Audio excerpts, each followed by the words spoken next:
For decades, it has been a literal bridge to nowhere in North Idaho. An overpass on I-90 in the Silver Valley that was never open to drivers and has been unused for more than 50 years. Well, all that's about to change. And as our Environment Northwest team shows you, the bridge will soon be welcoming a new kind of traffic. The Silver Valley is home to an abundant, wide array of wildlife. It also has one of the busiest freeways in the entire region running right through it. And those two things don't always get along. We have big game, so deer, elk, moose, bears, mountain lions. Laura Wolf, I'm a regional wildlife biologist with Idaho Department of Fish and Game.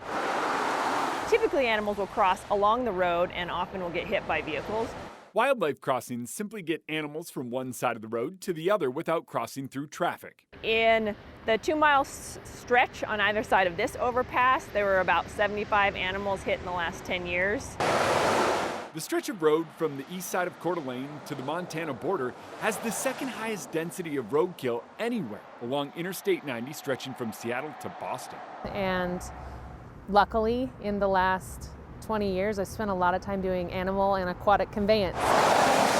I'm Kirsten Voorhees. I am a civil engineer by degree. For my career, I do animal corridors mostly. I do bridge systems. Osburn, Idaho is Kirsten's backyard. But this old abandoned bridge, one day becoming a wildlife crossing, wasn't her idea. A local guy, one of the nicest guys you'd ever meet, who really had a dream and a vision, and he bugged people for a good decade. Carl Wilson was an avid outdoorsman and a member of the Rocky Mountain Elk Foundation who worked hard to make this happen. To him, it seemed simple. Put this bridge that's at unused for more than 5 decades to good use. So the main thing is to put up funnel fencing. So that's typically 8-foot fence that as they come towards the roadway, the fence just funnels them towards the either overpass or underpass, depending on what the structure is. That makes this crossing much cheaper than others in the region. For reference, the crossing over I-90 on Snoqualmie Pass cost about $6.2 million. And so it's whatever it costs to purchase and implement fencing. That's basically the cost of this structure. And that right now is probably somewhere around $400,000 to $500,000. Money that comes from a grant through the National Fish and Wildlife Foundation. The smallest one awarded because no major infrastructure changes are needed.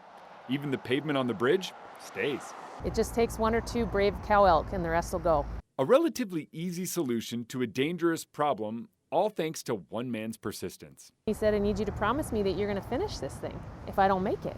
Carl passed about a year ago, but his dream lives on. A dream that may lead to future crossings for the Silver Valley, helping to make the interstate a little safer for everyone. So we carry it through, and we'll continue to carry it through no matter what it takes. Well, we have much more Environment Northwest coverage, including our Shrinking Snowpack series on streaming platforms KREM 2+. It's available to download on Roku, Amazon Fire, and Apple TV.